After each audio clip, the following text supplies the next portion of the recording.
Welcome to another of my conversations and Q&A sessions and tutorials.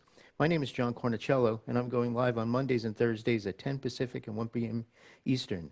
Today, my special guest is Bobbi Lane. We only met in person for the first time, I think in 2015, at PIX 2015, but it seems we've had a similar career path, at least in the beginning. More Yes. about that in a few minutes.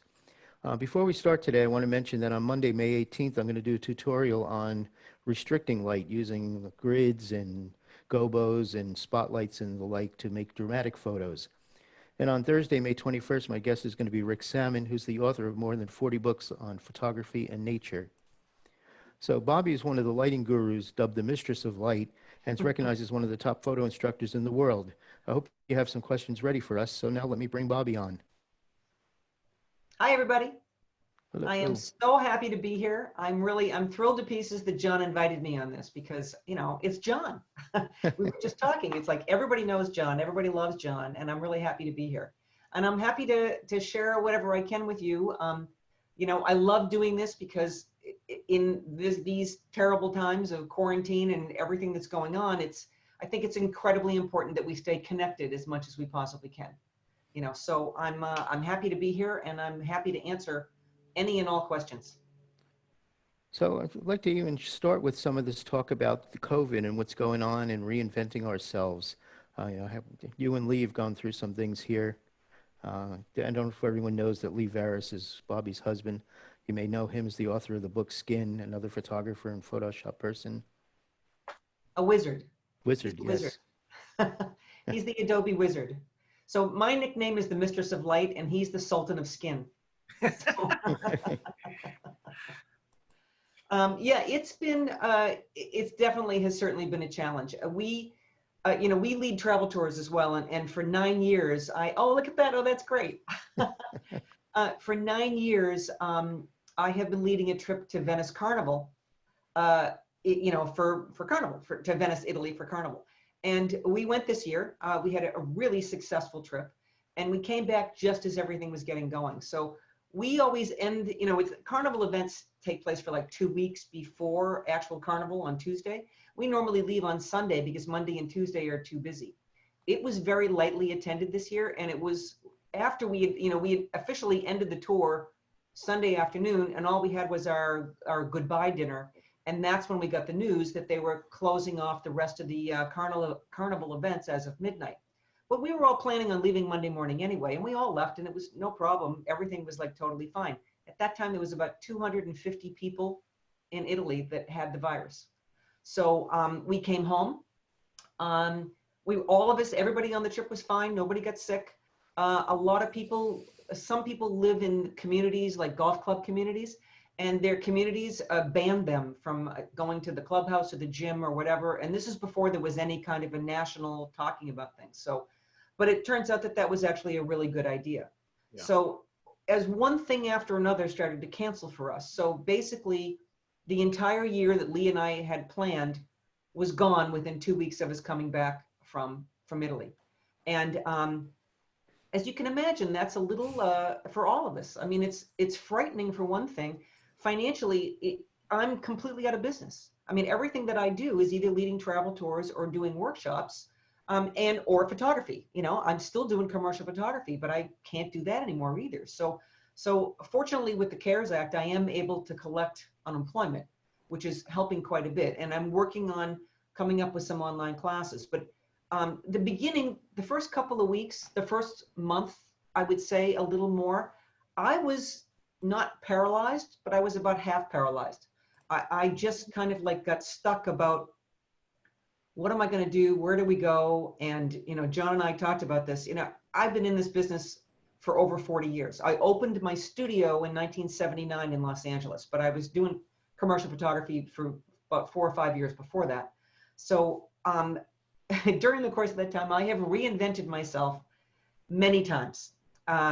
This time, it was like I woke up at 4 o'clock in the morning and went, okay, here we go again. It's time to reinvent yourself again. It's like, I know how to do this. I've done it before. I'm a survivor. I know I can do this, but I'm kind of tired. It's like, yeah. How many times do I have to do this? But it still is going to be okay. right now, what I'm really trying to help people with, as well as myself, is staying creative. And during that first month or so where I was semi-paralyzed, I have started cooking. I've been cooking like these most amazing meals. Sometimes they take me 2 hours to prepare. And I've also been baking healthy and delicious cookies. I know that sounds like an oxymoron, but it actually is possible. So I've been doing that. I mean, that's been a way to express my creativity, and I've thoroughly enjoyed that, as well as Lee has really enjoyed that. Yeah, I've and it's been doing lucky all you're a this. good cook. Yes, Because I yes. heard that at the beginning of the pandemic, there was all that toilet paper run, and someone said it's because everyone was for the first time having to eat their own cooking. Well, we're doing fine here on that. I So know. Yeah, so we're doing great. Kim's a great cook too, so oh, that's good. That everything's makes going well makes a here. big difference. So Yeah, it so is you talked about it's the tough. 1970s, and Yeah, that's when I got started too, shooting products with right. large format cameras. I think like you said, very similar career beginnings. Right. I went to real college for a little while, but I realized that if I continued to go to college, the only thing I'd be really qualified to do is to go to more college. So I quit college and I went to photography school in Boston. I'm from Boston originally, or the suburbs, and that was like the greatest thing in my world, was being able to be totally committed to photography full time. And the beginning of my second year there, Bill Sumner was a commercial photographer in Boston, one of the top photographers in Boston, and his assistant, Jim Raycroft, who both, or Jim had gone to New England School of Photography as well. They called the school and they said, we are busy, and if there's any students that are interested in studio photography and they'd like to come and help out a couple hours a week, send them over. So I went and I never left. I actually ended up quitting school my last semester and going to work for Bill full time. Jim was ready to go out on his own and he didn't want to leave Bill high and dry. So, it was one of those things where he came to me and talked to me and said, would you take over as the first assistant? I'm ready to move and I want to do this, and, but I don't want to leave Bill. Bill is like the greatest guy in the world. And he said, but you're going to have to quit school. You won't be able to go to school. And it was one of those moments, where it's like 6 months is condensed into about 10 seconds. It took me 10 seconds to say, yes, absolutely, I'll quit school. Yeah, You mine know, was similar. It was 1979. I got done with college. It was just a liberal arts, but I had a really great photo instructor, Ed Scully, who was the editor of Camera 35 and so worked at great. Modern Photography and the like. And I saw an ad for a photo assistant in the newspaper, went and applied for the job, and the guy hiring was someone I was a college friend with. Oh, really? So I jumped in there, assisted for a few months there, then moved to another studio as a photographer, and then opened my own place Wow. in New York. And then about 25 years ago, I moved to Seattle. Yeah, this is one of the things that I told John earlier that I wanted to talk about is the journey. It's Hmm. like, you start off. So I was shooting all product. Everything. Bill did everything. We shot 8x10 shoes for Converse. We shot 35 millimeter available light fashion. We did furnitures. We did everything you could. Annual reports. I mean, he was a really great photographer. Still shooting. Lives up in Gloucester now. Um, and I learned like so much about everything. But in those days, being a general photographer was important, right? It's like you had to be a really good, skillful photographer, and art directors would find photographers that they like to work with, and then they would work with them. Where now you're a chair photographer, or an Apple photographer, or you're a fashion photographer for kids. It's like Hmm. it kind of like narrowed down. And I've always loved shooting like all kinds of things, but at the time I was still really interested in products. So, we shot 4x5, 8x10. I never did 11x14. A lot of medium format, a lot of Hasselblad stuff.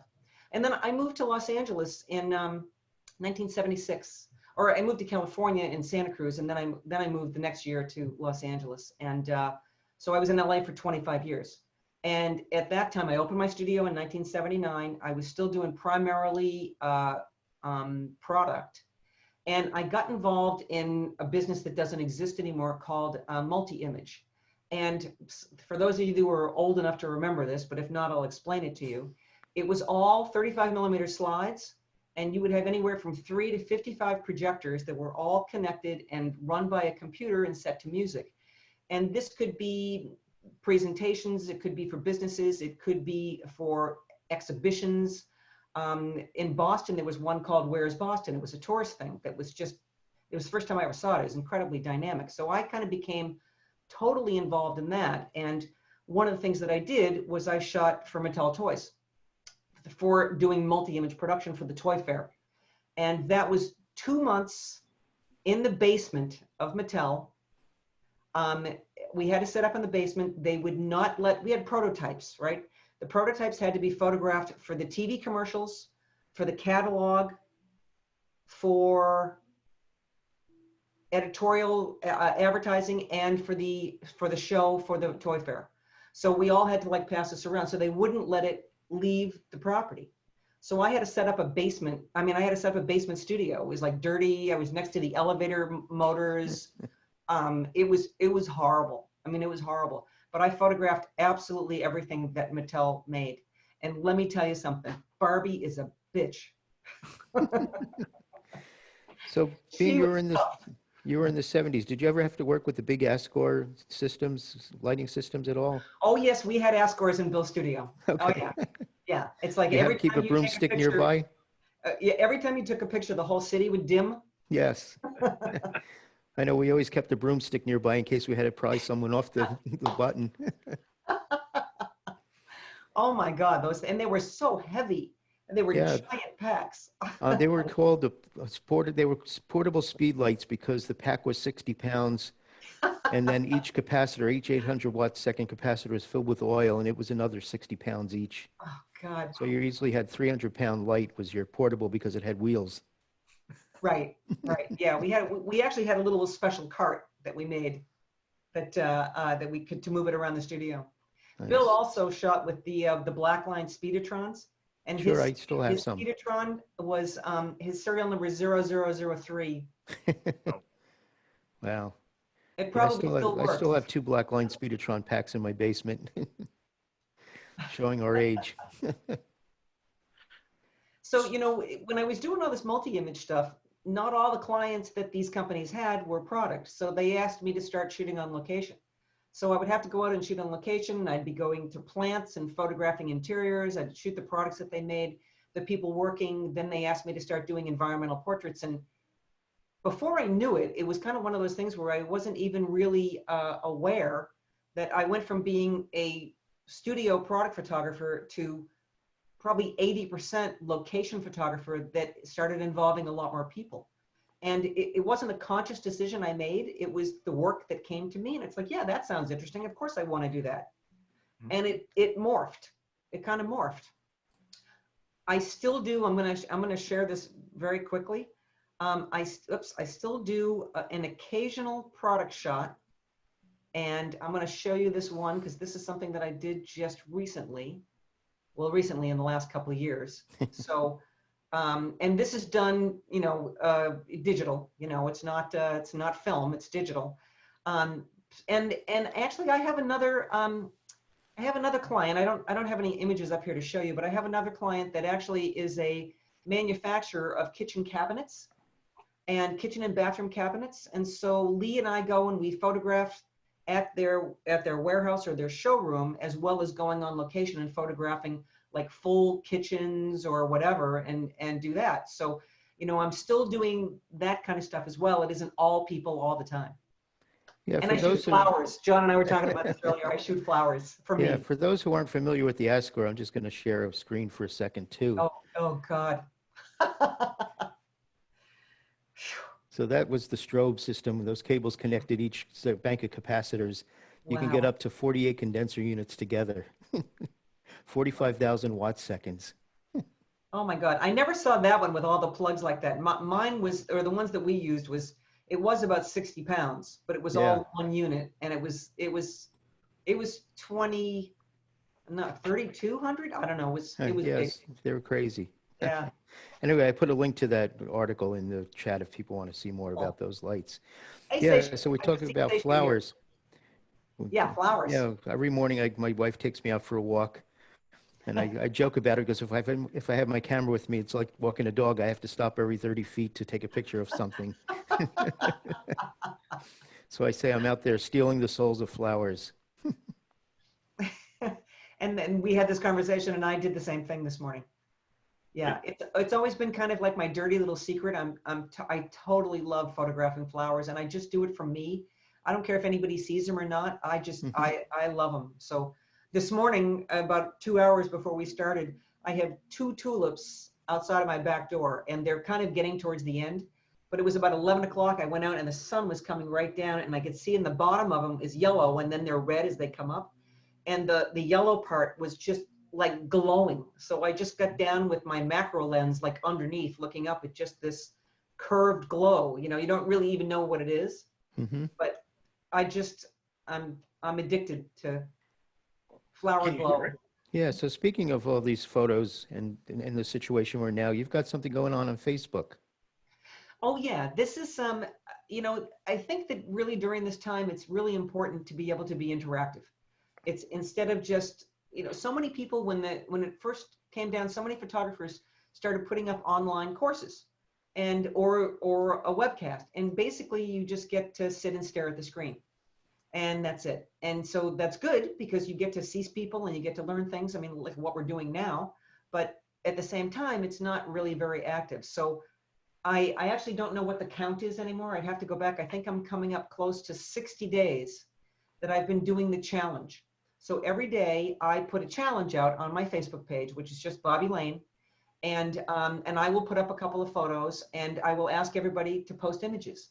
So they can go through their archives, they can go out and shoot something, and all day long, people are posting images. And the people, there's like 100 to 150 images that are getting put up every day. But I have people that do it every day, and and I do everything. I mean, today is about kids. The last 2 days have been architecture, exteriors, and then interiors. I talk about color. We do line. We do composition. We do ideas. It covers all kinds of things. And but the point is that it gives you something to do when you're Mhm. sitting here being stuck. It's like I'm doing a thing about how do you get out of the creative rut during a pandemic. And this is something to do to keep you active. And then last Sunday, I started something new, which is an assignment. So from now on Sundays, I will give everybody an assignment. And then the following Sunday, they will post it. So they have a chance to shoot for the week. And then during the week, I still have the daily challenges. But I wanted to get people to be even more active. So we'll see what happens next Sunday. The assignment was photograph somebody holding something that is important to them, something that they love. So the pictures that I put up, Lee is, besides being a fantastic photographer, is also an incredible musician. And he plays all of these odd instruments like the bouzouki and the lavta and the oud and These are all stringed instruments, right? they're all stringed instruments. They're Yeah. all kind of sort of lutes, but he also plays gypsy jazz guitar, Hmm. and he's got a hammer dulcimer and a hung drum and a didgeridoo, those beatbox things. So I did a photo of him playing his. He has a custom made gypsy jazz guitar. So Cool. that was my example, and then now everybody else gets to go do something that they want to do. So I really love doing this. I have people writing to me all the time saying that this means so much to them and they look forward to this every day because it gives them something that's creative and people see it.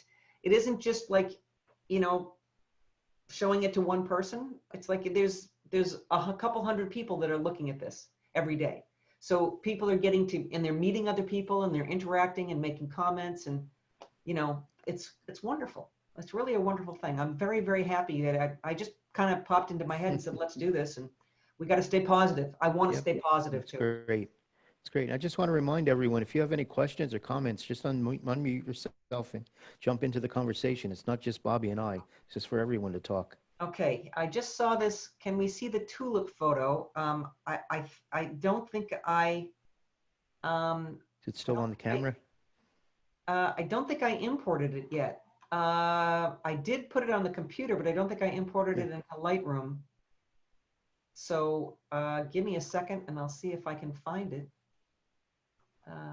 Let's see.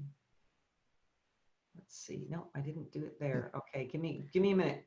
Keep talking, Hey, John. Yeah, Joe's got a hey, question. John, I have a question. Kind of, I don't know. I hope this doesn't sound strange or something, but you two are, working professionals, have made a living from photography, and gone through all kinds of evolutions. Over that time, there's been, a lot more people with cameras um, around doing all kinds of stuff, from casual to weddings to, I'm just wondering, like, how do I tend to think of it as, the more people taking pictures, the better. But I'm just curious, like, as professionals, I'm not asking to judge, but just how does that factor into your thinking about your I'm laughing career? right now because just Yeah, before we started this, I read a quote to Bobby from a book, Fred Archer on Portraiture, that was written in 1951. And I still have it here on my other screen, so I'm going to look away for a second and read it. sure. Many things have contributed to this era of bad pictures. We had a war, a depression, and another war. A great many people had to change the means of earning their livelihood. The advent of the miniature camera had brought the camera into the many hands, and a great many people were playing with photography. They took pictures of their friends. Their friends said they were good and they liked them. So with nothing else to do, they hung out the shingles, and in every community there appeared new studios. Right, It's the right. same now as it was then. I mean, Wow. and there's room for everyone. But Yeah, yeah. I mean, we didn't talk about this before this, right? You weren't a plant to ask that question. No, no, no. That just popped into my head because clearly you two have made such a great life out of it. I'm just curious, just curiosity. Yeah, Yeah. yeah. That's a Well, great quote. there's something I want to say is that a lot of people, I mean, over the years, as we've gone from fully manual cameras to automatic exposure to autofocus to all of this kind of stuff, right? It's like, and every time there's another advancement, people will say to me, well, you're going to be out of business. And it's like, well, just because you can take a picture that's sharp and correctly exposed doesn't mean it's a good picture. I mean, you have to understand about composition and design and concept and intent and being able to tell a story and putting all of that together. I mean, that is what the art is. The camera is a tool. We've all heard these kind of stories, but I love this. It's like there's a photographer goes to a dinner party, and the woman greets him at the door and says, "Oh, I'm so happy you're here. I love your photography. I'm a huge admirer. You really must have a great camera." And he doesn't say anything. And they sit down and they have dinner. And at the end of the dinner, he says, "That was a really delicious dinner. That's absolutely wonderful. You must have a great set of pots and pans." So, it's the same kind of thing, right? That's exactly what it is. And it's not the tool, it's what you do with the tool. Well, And it's also that's, what you know to do with the tool. That when I was growing up, I inherited my dad's camera because he bought it, but then wasn't that excited. And I was the best photographer of the friends and family. And for years, I was like, well, I must be a good photographer. It wasn't until I started to hang out with other photographers that I realized how bad I actually was. Everything was overexposed in the middle of the frame. There was no sense of space. There was no, and it was really mortifying to hang out. But until I started to spend time with good working photographers and see what was good photography, I didn't know. And I think that's for a lot of people whose exposure to photography is Instagram or Facebook and not the good Instagram or the good Facebook. right. They don't know what, it's like not knowing what a good food is because you grew up with food with no spices. Right. It's, Right. you need people to point out this is a good photograph and here's why. Here's how to see a good photograph. Yeah. It's not that intuitive. Some people have a natural ability, but they still don't know why. And I think it's important to know why. It's like in my classes, I always tell people, if you're walking along and you see something that you want to photograph, you go, "Ooh," but do you actually realize what it is that you're attracted to? So I get people to stop and to verbalize it and to say, okay, that looks good, but what am I attracted to? The color is fantastic, or the way that the light is falling on it. So if you can become more conscious, you bring it out of your emotional reaction and bring it up to be truly aware, then you can make a better photograph because now you know what it is that you're looking at. Right. So Sometimes I tell people go out without a camera and take neurochromes. I love that. Okay, somebody asked about seeing the tulip.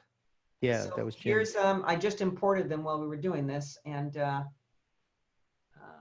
let me make it a little bit bigger. Okay, so there's my, this is, I just did this.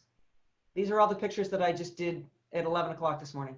Oh, it says 10 o'clock. At 10 o'clock this morning. So I just get down there with the macro lens and get in, but I just love the glow of what's going on with this. So, Nice. okay, yeah, so there we go. I can get out of there now. So, okay, and does anybody have any other questions? Well, I can talk forever, you know.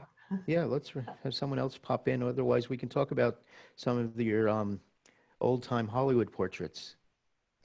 Actually, I've got a good question. You went. Yeah. It sounds like you went from intern to first assistant. Mhm.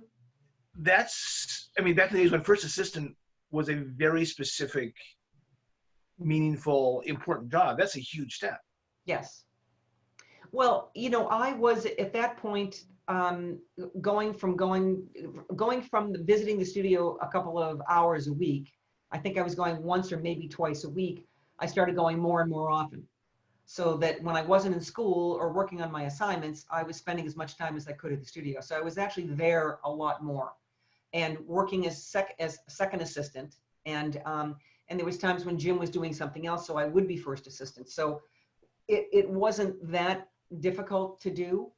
And the interesting thing about this is that you know, Bill was a really fantastic photographer. I mean, really, I have to tell you that the greatest thing that ever happened to me in my career was going to meet Bill Sumner and going to work for him, because that my world exploded. In photography school, I learned a lot of technical stuff, but I didn't learn the why and the concept and really understanding light. I could measure light, but I didn't really understand about the direction, quality, and depth, which is that's what I teach all the time. But with Bill, I had all this technical skills from school. I mean, I knew how to do 4x5. I knew how to you know, do the film. I knew how to process 4x5 film. I knew how to print. I knew how to color print. I knew how to do all of that kind of stuff. So the technical part was not that hard. And quite often in those days, what would happen is that the art director would show up at the studio and they'd have a layout, and he and Bill would sit down and they'd look over the layout and they'd talk about stuff. And I'd be kind of like, you know, looking over their shoulder. And then Bill would say to me, okay, go do this and do this and do this, go set it up. And I'd go set it up, and they'd sit down and have a cup of coffee, smoke a joint. And I would set the whole thing up, shoot a Polaroid, bring them the Polaroid.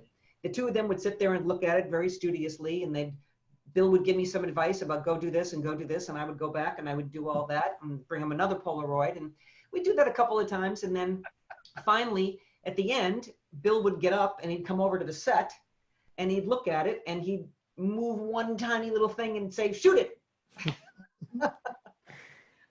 Yeah, that's the And way that it was it. was. I sure So- miss Polaroid Oh, hey, Type Jim, 55. just come on.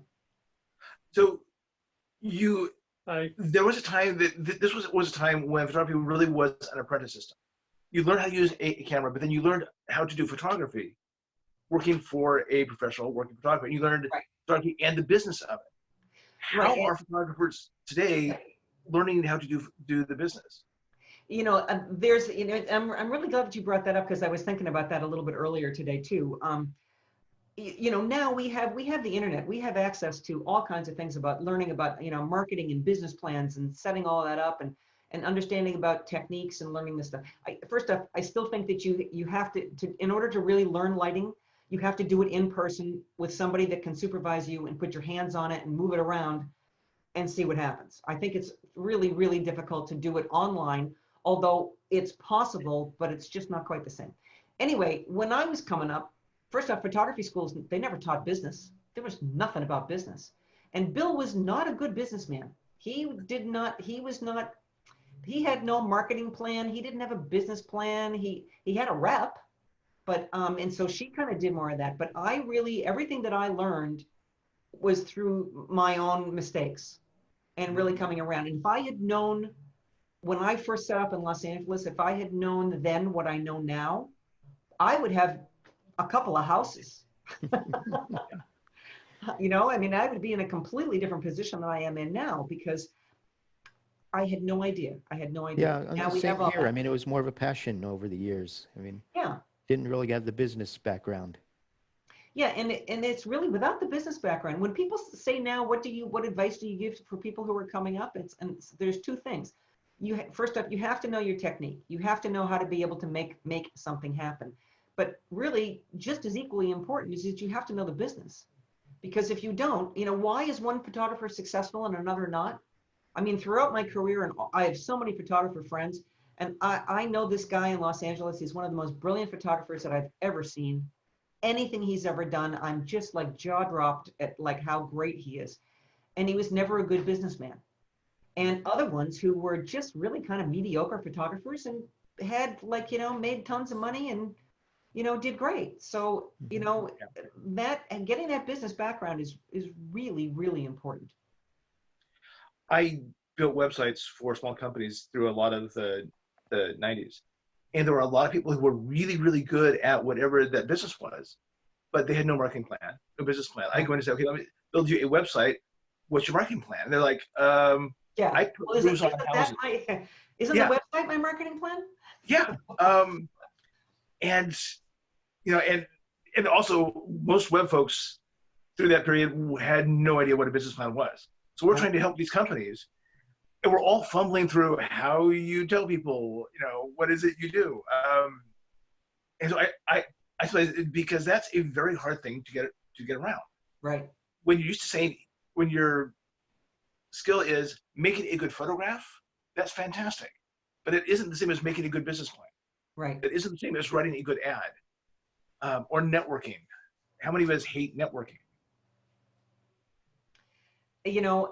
Skip Cohen always says it's all about the connections. Yeah. Right? And it is all about the connections.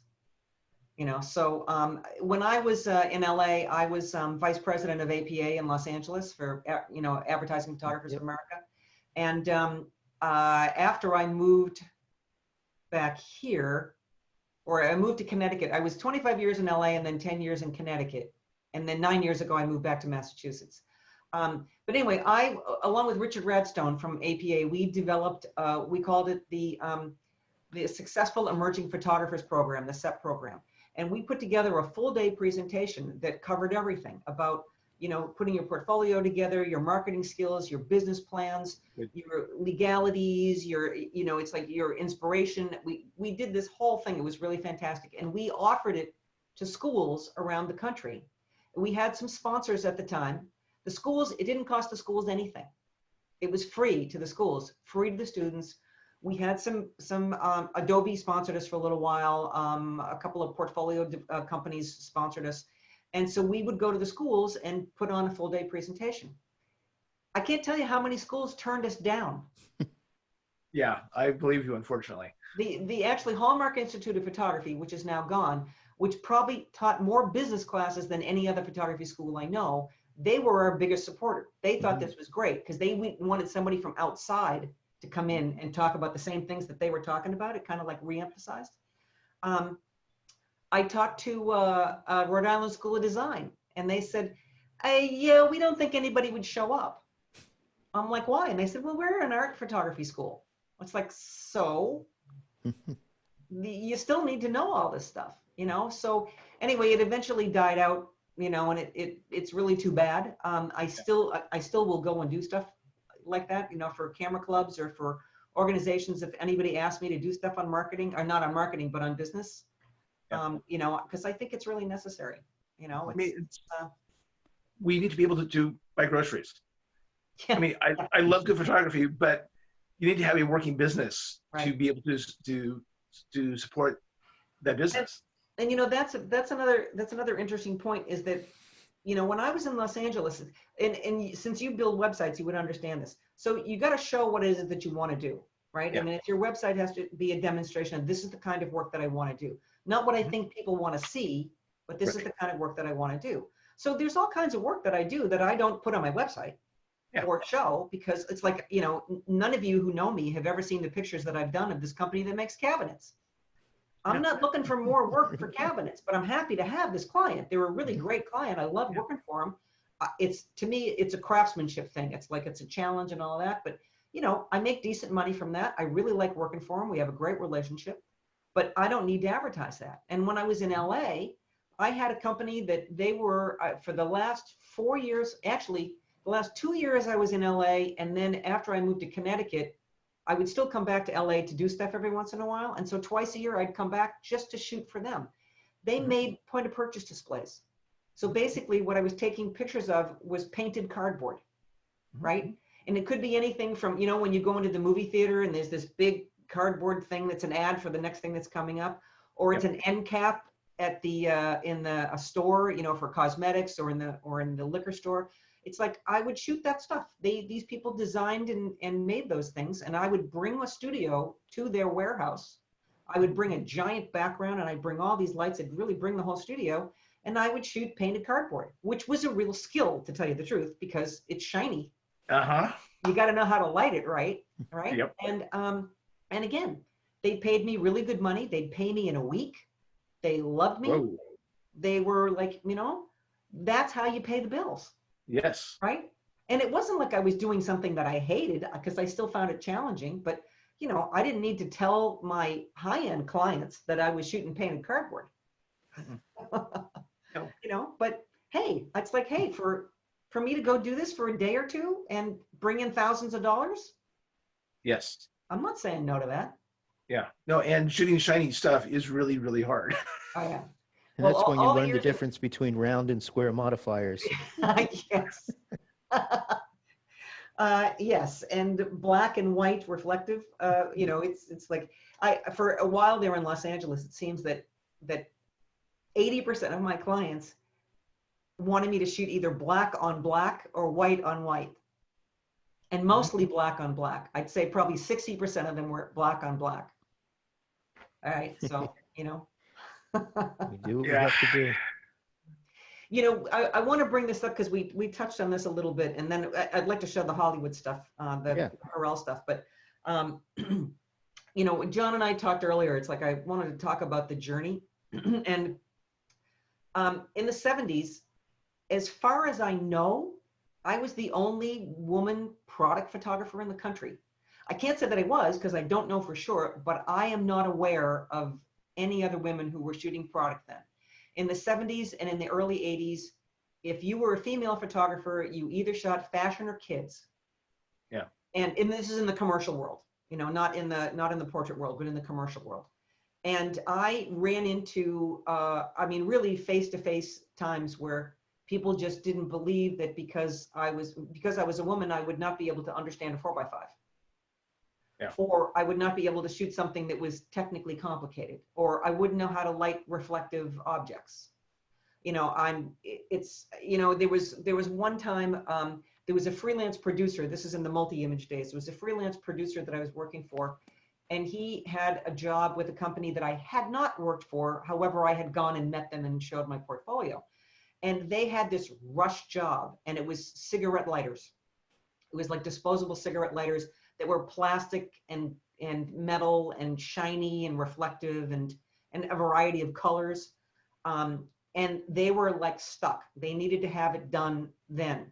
So I ended up packing up, driving down to them, setting up a little studio in their office at 7 o'clock at night. And I shot until midnight. And when I was, this is a really funny story.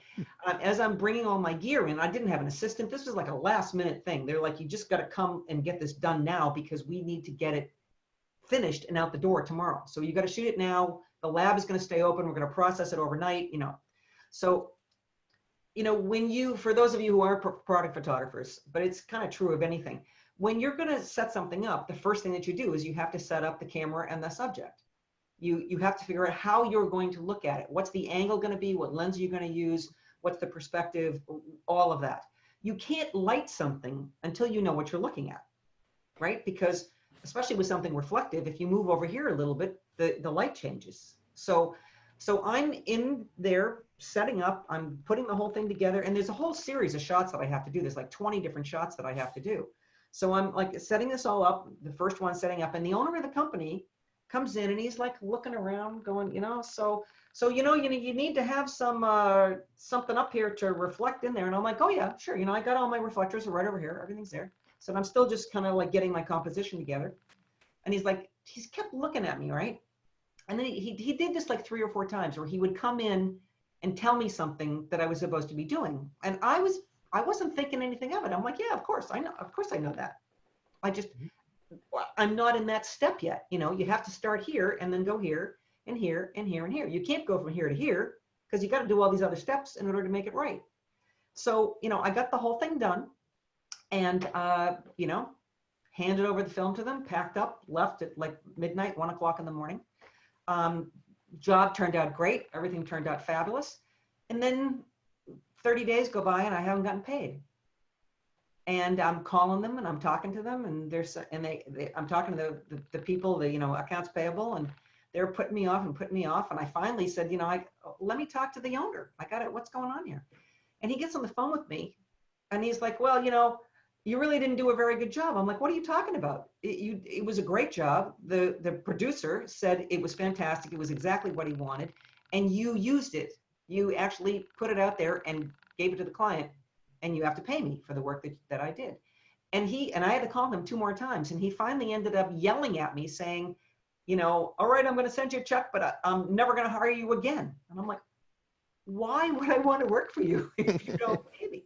So I talked to Jim later, and this is the funny part of this. I talked to Jim later, and Jim tells me this story. He comes and he says, we got to get a photographer right now. And he said, I know a great photographer who can take care of this, Bobbi Lane. And the guy says, great, call Bobbi Lane and let's go. So I come in and he sees me, he's looking at me, and he goes to Jim and he said, he's pointing going, that's a girl. And Jim is like, no shit. And he goes, but you know, she can't shoot this. And Jim's going, what are you talking about? What do you mean she can't shoot this? You know, she's got years of experience doing this. And he said, but she's a girl. And he's like, yes, we've already established that. And he's like, well, girls can't shoot product. And Jim literally burst out laughing in his face. And he's like, why? And he said, they're not tough enough. And then Jim was laughing on the floor. But, you know, I ran into that several times, but, you know, there's other times it's like, you don't know when you don't get a job. Why didn't I get hired for this job? Because they liked the other photographer better, or they thought the girls couldn't do this job. Yeah. And now, and, you know, I was going to say, you know, I was teaching for UCLA Extension in Los Angeles, starting in about 87. And I would teach lighting, and I would teach it at my studio. The UCLA Extension they have like over 2,000 classes that they teach, and they're all taught by professionals.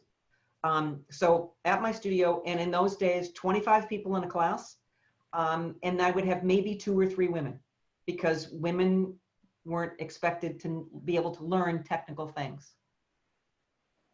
Yeah. Right? It's like, come on, you've got to be kidding me.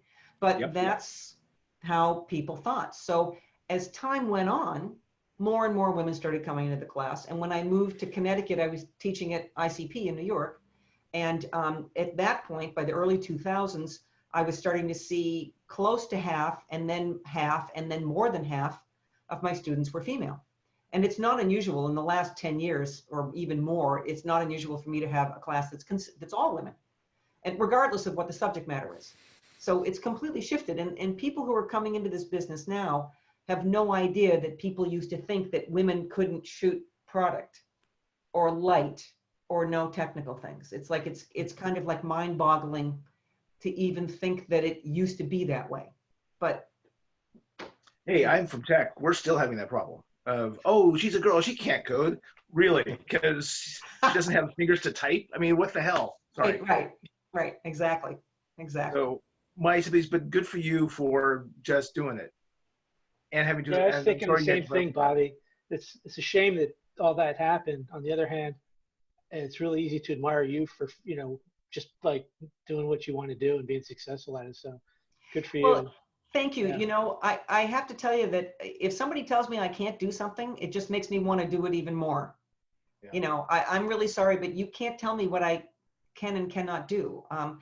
I was very fortunate to grow up with parents who my parents had no expectation that a woman couldn't do something. My mother was a nurse, and she was the nurse supervisor of Brockton Hospital, which was a huge hospital.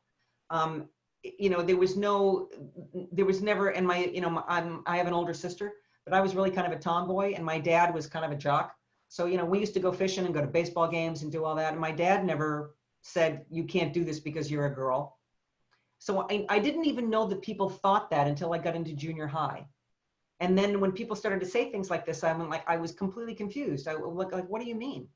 It's like, well, you're a girl. You can't do that. I'm like, huh? What? I mean, I'm really, really fortunate that Good. I didn't grow up with that in my family. And it's like I said, if I was faced with it, it's like, okay, Yeah. you know, there's plenty of other people out there who are going to hire me, you know, and if you think that, I don't want to work for you anyway.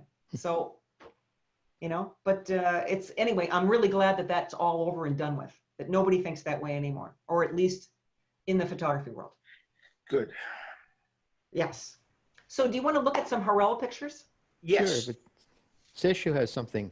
Oh, hey, Seishu. Hey, I just wanted to jump right in here to introduce myself and to also let people know that Bobbi Lane was my first lighting teacher. This is, I don't know, 20 plus years ago, I think, right? Wow. God, wasn't Back in that? LA. Yeah, So- well, yes, it had to be 20 years ago because I left in 2001. So Yeah. yeah. Yeah.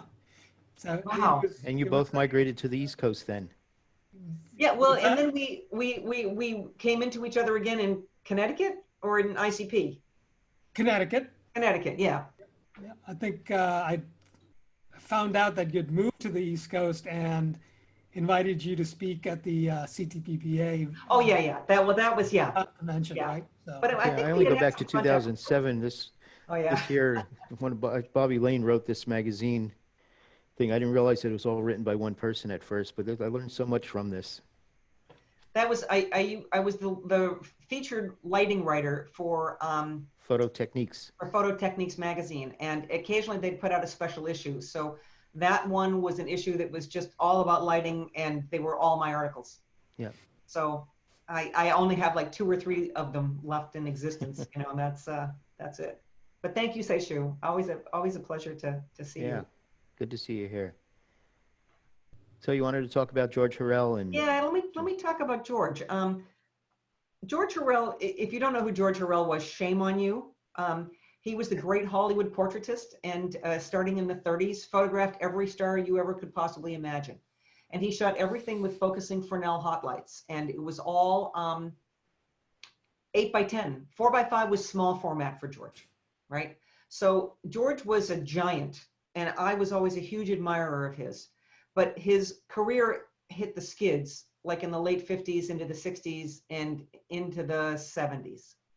I think he was even shooting like production stills from movies. You know, he was doing stuff like that, where he had gone from photographing every Hollywood glamour star there was. You know the picture of Jean Harlow on the bearskin rug in front of the fireplace, Marlene Dietrich with her arm out and the Venetian blinds behind, the only person to get Greta Garbo to smile. Go look him up, Hurrell. I mean, he's a fantastic photographer. So in my studio in 1980, we shared the studio. There was 3 of us: Nancy Santullo, who was fashion beauty photographer; Richard Settle, who was a general photographer; and me. And we actually had 2 studio spaces that were next to each other. We knew this photographer's rep. And she called me up one day. Now in those days, you have to understand that you either had a studio or you didn't have a studio. There weren't rental studios. Rental studios didn't exist. That was not a business like it is today.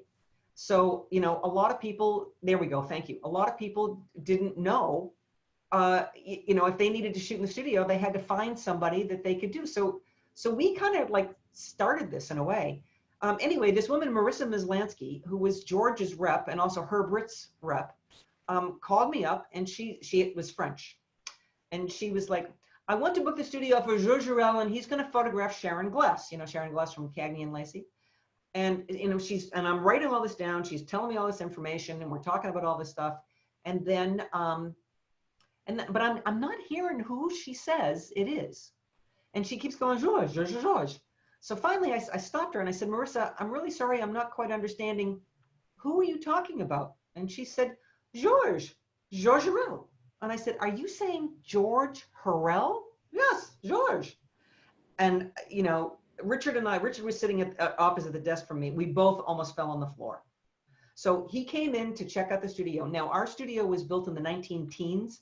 It was the dressing room for Samuel Goldwyn Studios across the street, Santa Monica Boulevard. In fact, Roman Navarro, one of the offices in this building was Roman Navarro's dressing room. It's brick, and inside was lath and plaster, concrete floors, no heat, no air conditioning, no hot water. We got one of those portable units that you can attach to your faucet that's electric that goes underneath the sink. So we had hot water, and we built a dark room, we built a dressing room, we built a dining area, we kind of built out a front office space.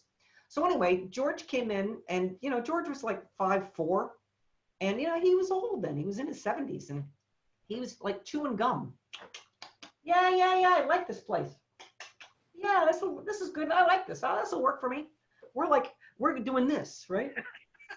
And we're all dressed up, and like Mr. Harrell. He's like, call me George. Call me George. He was really great. He was just absolutely fabulous. So he spent the next 12 years shooting in my studio until he died, until he stopped shooting. He died in 93, and he stopped shooting in 92. And so Richard became his assistant. His sons used to assist, but they didn't care. They weren't interested in photography. So Richard became his full-time assistant. And you can look up anything that he shot from the late 70s on was shot in my studio, with just a couple of exceptions. Everybody from Diana Ross to Harrison Ford to Arnold Schwarzenegger, Grace Jones, Sharon Stone. It's just like endless. It just goes on and on and on. So anyway, I got to watch him work, and this is all Mole Richardson hot lights, focusing Fresnel hot lights with barn doors, right? I mean, big giant lights, 1000 Ks, and he would always bring in 7 lights. So Lee and I started teaching a George Harrell, or Hollywood glamour in the Harrell style. And we teach it at Los Angeles, in the Los Angeles Center of Photography, but we're starting to teach it in other places now, but now we're not teaching it anywhere.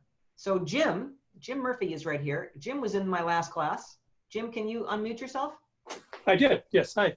Bobbi. So hi, Jim. So Jim was in the last class that we did at Hunt's Photo in Melrose, Massachusetts, doing the Harrell style. So, oh, there we go. Yep, those are them. That's exactly what they look like. It was just a spectacular class. And subsequent to that, I bought one of his books. You did. Oh, just unbelievable. And Yeah. you and Lee were just spectacular, and a great course, absolute course. He's sculpted with light. Well, one of the things that we do is we talk about how you can use modern lights to create the same kind of an effect. So I'm going to see, let me get up my, oh, I'm in the wrong place now, but I'm going to get this up, and I'll take you back to my, I've got this set up down here. Let's see, give me 1 second.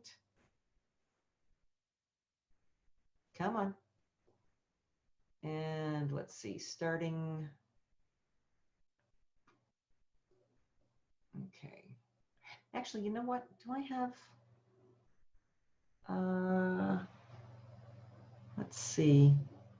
I had a whole other thing set up for this. All right, I'm not gonna do it now because it's gonna take me too long to find what it is I'm looking for. Harrell, lighting, Harrell. Nope. Okay, I'm gonna go back to where I know this is. This is just a few images, but it'll show you. Let's see. I want to start about here. So this was actually done on the Fuji X-T2. I'm a Fuji photographer.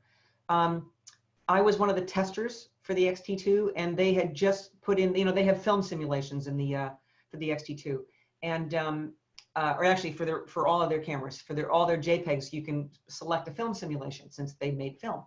So Acros is their black and white film. So I had used this model for my classes in Los Angeles before. Her name is Mather Louth, and she does modeling. She does everything from anime to any kind of costume time period. She gets the hair, she gets the clothes, she gets the makeup. So this is done actually with the hot lights. So so there's one main light that, the key light is coming from here. There's another light. Can you see my pointer, by the way? Yes. Okay. So there's a hair light that's coming from here that's hidden behind the wall, and there's another light with barn doors on it that is right through here.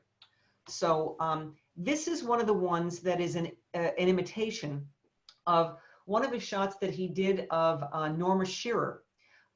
She was married to Irving Thalberg, and she was pretty much known as the girl next door. You know, everything was like really, she was pretty and sweet. And there was this role in a movie called The Divorcee, which was a very sexy thing. And her husband didn't think that she could do the role. So she hired George, and he did a whole series of pictures of her that showed her that she could be really sexy. And she got the part, and she won the Oscar for the role. So this is kind of a modern day version. This is done with a beauty dish as the main light.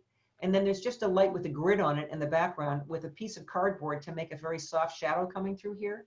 And then Lee went into Lightroom and took the texture slider and brought it down, and the clarity slider and brought it down, and then he did the duotone on it. So it's a modern day look. I just have a couple of these I'm going to show you. So this is another one. He photographed Alexander Godunov in my studio. Alexander Godunov was the Swedish ballet dancer who also went on to become an actor. He acted with Harrison Ford in the movie Witness. And unfortunately, he killed himself. But George was hired by the American Ballet Theater to do a picture of Alexander, who did not want to appear in anything that looked like a ballet dancer's clothes. So he showed up, and he had a black motorcycle jacket. And so that's what George did. So this is the imitation of that shot, except Alexander was looking the other way. So I just have them reversed on this. But I tried to match the lighting and the look and the feeling as much as possible. So I thought I'd put a little twist on it. And this is also done with strobe lights. This is done with a grid spot as the main light, but I took a piece of spun, you know, the diffusion material, and put it over the grid so it softened it a little bit. So it'd be a little bit more like the Fresnel. And then there's just a grid spot on her hair in the background. This one is my imitation of Diana Ross, which is a vastly complicated picture. If you go and look up the original Diana Ross picture, it's not quite like this, but actually I think George used 7 lights and I used 1, 2, 3, 4. I only used 4 lights here. But if you look up the Diana Ross one, it's a very, very difficult thing to do. But one of the things that George was very much into was the chiaroscuro. The light areas against the dark areas against the light. So, you know, he had Diana Ross with her hair like all over here, and of course her dark hair against the big spotlight in the background, and the silhouette of the arm against a lighter area of the background, and the hip light that lights up that shows off her shape against the dark area of the background. So, you know, he was really quite brilliant at doing that. And I got one right here I'll show you. This is actually done in Prague, and this is Lee doing a composite. This was done in the studio. So this is also with the Fresnel spotlights, the hot lights. And so there's the main light here, and then there's a kicker light here. And then Lee, we went out to the Old Town Square in Prague, and he, I don't know whose photograph this was, but he put the two of them together. I do want to show you one more thing here, because it was the Hunts class. I think I just saw that I saw this, the Hunts Harrell, because I wanted to show you, these are some of the images that we did in the Hunts class.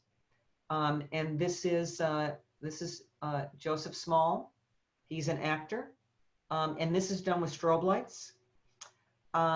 This is done, no, actually not that one, this one. This one is done with the Profoto A1Xs, the small portable flashes. So the main light is that, you know, there's that shell. It's, you know, it's about this big, and it just fits right on top of the flash, and it's a shell light. And then there is a grid, or no, there's a small softbox that's in the back that lights up the hat and the edge of the hair and coming down here. So it's just a 2-light setup. But then I want to show you this last one here. So there's the setup, but I'll come back to that. So here's, you know, George was always very drapey. You know, everything was always kind of like spread out, and we'd have stylists there to do all this. But this is something, this is a new lighting company called the Nan Light, N-A-N. And they're small LED lights. And this part here, if you can see this part and the barn doors, the light itself is $300, and the Fresnel, focusing Fresnel with the barn doors is another $100. So for $400, you get a focusing Fresnel spotlight that you can also control the power on it. So in this case, we actually have 3 lights in this picture, but you're only seeing, no, actually we only have 2. So you're seeing the main light on her here, and then we have the hair lighting. You see how we've got this really small so that it's not covering a lot of area. So the barn doors, you can really kind of like, you know, clamp it down and just have it not cover quite as large an area. This is also done, this is the Nan light as well, and this is an imitation of a, he shot Mario Van Peebles in the studio. And so this is a takeoff on that shot. So, so anyway, there's a couple of things I'm loving doing this, because this lighting technique, it's so beautiful and classic, but at the same time, you can do it. There we go. There's the shot. You can do it in a modern way. And if you look at the other pictures that are off to the side with her sitting down with the dress flared out and the column behind her, George was always bringing in, you know, he'd always rent stuff and bring them in. I'm going to tell you this one thing, because, you know, I have millions of stories about George. Diana Ross was the biggest bitch I ever met in my life. And if it wasn't George, I literally would have thrown her out of the studio. I never met anybody so nasty. She yelled and vilified everybody who was with her. She was absolutely horrible. And then the nicest person was Harrison Ford. Harrison Ford came by himself. He didn't come with an entourage. He was just very centered and quiet and polite and nice and no ego. So, you know, it's kind of like going from one end to the other. But, you know, anyway, it was an incredible experience. So I'm happy to be able to share that with you. Great. Anybody have any questions about that? No? Well, Anybody we're have at- any questions We're at about the top of anything? the hour now. We can keep going. I have no problem with that. But if people are done with questions, let everyone get back to their day. I'm sorry, maybe I came in a little late. How long do you work? You worked for George Harrell. How long did you work for him? No, I didn't work for him. He rented my studio in Los Angeles for 12 years, from 1980 until 1992. He died in 93. So he rented my studio. So everything he did in that period of time, with a couple of exceptions, there was a couple of things that he had to go on set to do. Like he did the Bugsy movie poster that, you know, with Warren Beatty, and that had to be done on set. And he photographed Joan Collins for Playboy. He did nudes of her, and that had to be in her house and alone. Nobody could go. He said he never spent more time retouching anything than he did for Joan Collins. What a wonderful twist of fate for you. Oh my God. Again, just like an amazing experience to be able to have him and to get to know him as well. He was really just a tremendous human being. And boy, did he have stories. I've watched his, he has a biography. There's a biography out there about him on There's a YouTube. couple. Yeah, Yeah. there's one of them is called Legends of Light. And I can't remember what the other one is, but there's a few that are out there that are really fantastic. Actually, for one of those, they recreated a couple of shoots that he had did. I think Sherilyn Fenn was one of them, and they had to rent another studio. They couldn't use my studio because it was video, and we weren't soundproof. So they had to go somewhere else to shoot the video about him working in his later years. Yeah, Yeah, there you go. Legends of Light. Yeah. Yeah. Yeah, really fantastic. Yeah, it was great. It was really, really, really great. I have to say, you know, amazing And experience. that's also available on YouTube now. If you go Yes. to Legends of Light. Yes, Yeah, Bob, I've got a question for you. sure. My wife and I run a portrait studio in Richmond, Virginia, Yeah. and we specialize pretty much in headshots. That's probably about 80% of our business. Do you have any favorite way that you like to light headshots as far as number of lights or anything, or does it just depend on the client? Okay, so Jim Murphy, I'm going to put you on the spot. What's my favorite saying? Uh, What's it, my favorite saying, Jim? It doesn't matter. No, it was not. Doesn't matter. Jim's taken a couple of classes with me. Yes. Everything depends upon everything. Oh, everything. Yes, everything depends upon everything else. So, you know, I can't tell you a formula about how to do something because it depends. First off, what's the point of the picture? What's the picture for? Is it a business headshot? Is it an actor? Is it a senior headshot? Is it a family portrait? Is it, so what's the point of the picture? What's the idea that you're trying to get across? And then it depends upon the person's face. What's the story that you want to tell in this particular picture? You can't do a picture that's going to tell you everything there is to know about everybody or everything to know about that person. You can only pick one thing. So, I always have 3 lights available, and I will use 1, 2, or 3 lights. Occasionally I'll pull out the 4th, but most of the time I'm going to do a main light, a hair or a slash light, and a background light. But again, that will depend. And it isn't just that, it's where you place them, what its lighting pattern, how, this is the way that I always talk about lighting. There's what I call the big 3: direction, quality, and depth. So the direction of light, where are you placing the highlights and the shadows? What are the lighting patterns? Quality of light, is it soft light? Is it hard light? Is it something in between? Is it a big broad light that's going everywhere? Is it more focused? And then depth of light is basically how dark the shadows are, because that's just going to change the mood. The darker the shadow, the more dramatic the mood is going to be. So you have to consider each of those 3 things separately and then combine them together to coexist or to actually demonstrate or describe your concept. The technique means nothing unless you have a good idea, a good concept, and then everything else is there to support what that concept is. So I'm sorry I couldn't give you a more specific answer than that. But you say you start with a 3-light setup. Are there 3? What is your usual go-to modifier, let's say? Again, I can't say that I would have one over the other. I mean, I use beauty dishes, I use soft boxes, I use umbrellas, I use strip lights, I use grids. Nice. I really use everything. For my main light, here, let me give you this example. I do a lot of executive portraits. I do a lot of corporate work. So normally what I do there, it's like I normally go to their office. I bring the studio to them because for having to have everybody leave an office. So I will set up in the conference room or find a place where I can set up. And I will normally start off with either a softbox or an umbrella. Normally a softbox because for a couple of reasons. First off, I make a lighting design for each company I work for. So some companies are like, these could be like really heavy duty lawyers and they're really serious. So they're going to want something that's a little more dramatic. And then this company over here makes like toys and widgets and they want stuff that's going to be more fun and lighthearted. So, but if I start with a soft box, I know I'm going to have a soft light, but it's also going to be more defined. The shadows will fall off a little quicker as opposed to the umbrella, which is going to wrap around everything. So the umbrella would be more flattering, but the softbox is still going to look pretty good. So I'd probably start with one of those 2 and then use the other modifiers accordingly, whether it's going to be a hair light, a slash light, and then I have a background light, which could be light on one side. It could be I don't do halo glows. I normally do glows from here down, or a strip of light that goes across. I mean, there's lots of different things that you can do for backgrounds, or a cucoloris where you throw a pattern of light in the background.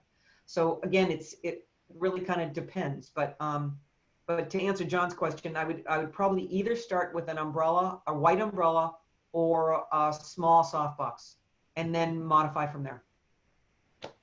Thanks. Did that help, Skibo? Yeah. Did I confuse you more? No. I mean, I've been doing the headshots for a long time. I just didn't know if you had one particular way that you like to do it. I know I don't. A lot of time, like you say, it depends on the client and kind of what they're after. I'll go from a beauty dish, strip box, octa, all kinds of stuff. So. Yeah, I shoot a lot of musicians. So, for there, it's like, it could be anything. I mean, I've used every lighting technique you possibly can imagine for the musicians, depending upon the musician and what kind of music they do. Do you have that white on white musician shot available? The group? Yeah. That should be. If I'm doing something on location, I really try to trim it down a little bit because I don't want to be carrying a bunch of stuff with me. If I'm in my studio, then it's pretty much the sky's the limit. Right. Okay, I'm going to pull this back up again. Let me get here and share. And there we go. Okay. So this was when I moved back to Massachusetts, I grew up here, and when I was growing up, most of my friends were musicians from the time I was about 12 years old on. And I came back, and a lot of them are still here, and I'm back into the musical community. So I have lots and lots of photos of my musical friends. This is a band that is no longer together called the Growlers, and this was shot at EP Levine Studio, which is gone now too. It's a cyclorama wall, and they use shiny paint on the floor. So this is a very complicated lighting thing, and this was a series that I did. I probably shot, I don't know, maybe 8 or 9 bands or individuals in this kind of lighting design. So my idea behind this is that, first off, I want to highlight the people, because they're the people who are creating the music, right? So for each one of these people, I have a beauty dish on their face. Now the beauty dish is a soft light, but it falls off very quickly. So if you look at the guy in the middle, you see by the time you get to his legs, they're pretty well in shadow, right? So, but the other guys are wearing white, so they're popping out a little bit more. But when you're playing musical instruments, where does the music come from? The music comes from the center of the instruments. So what I did was I would put a grid spot on each one. So there's a grid spot on this, on the bass. I didn't do it here because there was enough coverage on these two from the beauty dish to cover. And then on the dobro, I also put a grid spot on there. So there's 1, 2, 3, 4, 5, 6 lights, and then there's 2 lights on the background. So there's actually 8 lights in this picture altogether. Normally I don't do something this complicated, but again, I had this whole idea. The other part of this is that only lighting the center of this makes the instrument, you see the shape of the instrument, right? It's like we're really pulling out the shape, so you identify it, but that the sound comes out of the center. So again, that's where my whole idea came from on this was letting the light fall off, putting the light where I wanted it to be for the emphasis, and then showing off the shape. I didn't do a pure high key background, so you can see that it's lighter here, and then it gets darker as it goes up to the top. So I had lights on booms pointing straight down at the cyclorama wall. So it lights up, if you were looking at it sideways, let me go over here. If you were looking at it sideways, you'd see the cyc kind of curve like this. So the light is like right here. Here's the wall, right? The light's here kind of coming down, bouncing onto the floor and up to the cyc wall a little bit. So that's light, and then it falls off as it goes up. So again, they're lighter up here, going against a little bit of the darker, and then they're darker in here, where again, it's a little bit lighter. And then this is really interesting because the floor was painted with shiny paint. It almost makes it feel like it's stage light that's bouncing back from there, but it's not. So, and this is something I did recently. I just want to show you this one too, because I love this. So Lee is actually down here on his knees holding the guitar. And this is Mark Small. He is he's a root American blues player. He knows more about the blues than anybody I've ever met in my life. And he plays a whole variety of instruments, and he sings. I mean, he's like a walking encyclopedia. And but he's always wears this vest. He's kind of got like this Wild West thing going. So we kind of did this. It's like, the gunslinger, right? So I call this one the guitar slinger. And this is 3 lights. A softbox from here, which just gives you a little bit of kiss here. There's a hair light on him, and then there's a light on the background. And this is for his newest CD, which his CD release party has been postponed indefinitely since we can't go out. Really unfortunate. Well, thank you. You're welcome. Anyone Anybody else have anything before we close up here? I'm just going to pop another picture up here. Keep hearing us talking about this Lee guy, so I'm going to... Yeah, you should know about Lee. By the way, oh, there we are. What a great picture. Well, thank you. I wonder who shot that, John. Lee and I have a joint website that's called Bobbi and Lee's Photo Adventures. I'm going to type that in here. Oh, it stopped. There we go. And this is our educational, well, not Bobbi Lane, Bobbi and Lee's photo, not the shortest one in the world. adventures.com. Okay, so that has all of our educational stuff. It talks about the travel tours. Hopefully next year we'll be able to get them back up and running again. We always go to Venice for Carnival in February, which I hope we will be able to do next year. We go to Tanzania in August, and we go to Iceland in September. But we do, workshops all over. Hopefully that will come back as well. But we also have online education. If you go to that website, you can, it'll say online Did you hit classes. enter? I don't see it in the chat. Oh, you know what? I didn't hit it. There it is. There. There we go. So if you go to online, you'll see Bobbi's classes and Lee's classes. I have two. One of them is a basic class on exposure. The other one's on posing and directing. And then Lee has 16 or 17 up now, which are all Photoshop centered. Okay, so it's really all about the post-processing. However, we both are planning to do more interactive classes. Like you'd have like a 4-week long class where you could get a lesson, an assignment, and a critique. And so you'd sign up for like a month.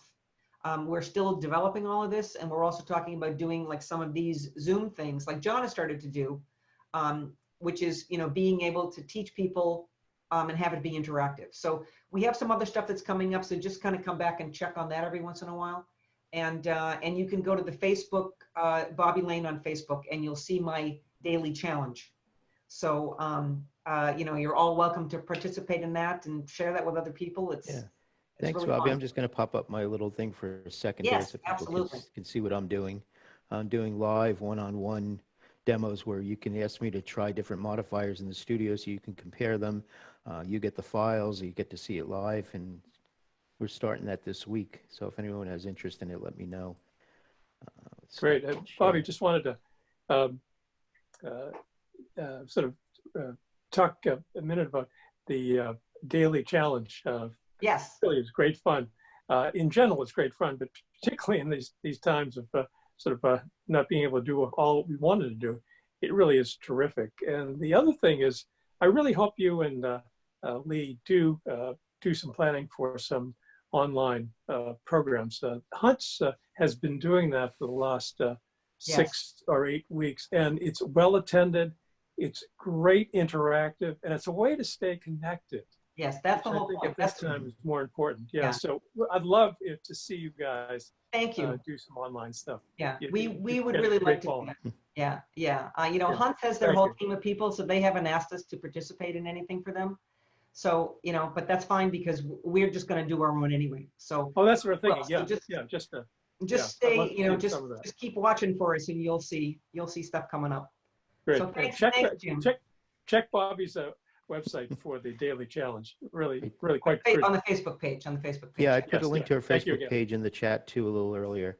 Yeah. So I'm going to stop the Facebook stream right now. Okay, bye-bye. And bye. Be well. We're still here for a few more minutes. If anyone has anything else, otherwise we'll start. Okay.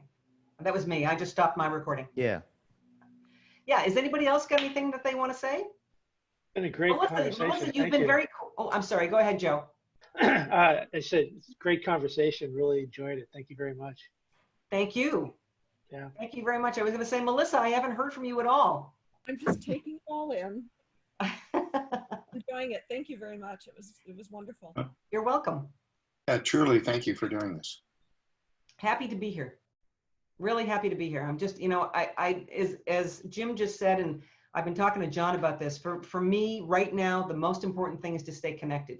You really have to be interactive and keep your creativity going. And it's like I said, I've been cooking and making cookies. It's like that's still being creative. So whatever it is that you can find that you can do for yourself, even if it's something small, sometimes all you need, if you're a little bit stuck, is just to take a small step. And that small step will just kind of get you on the path a little bit and make you feel like you're being productive and creative. And don't we all love being creative? I mean, isn't that why we're doing this, right? So, and don't beat yourself up either.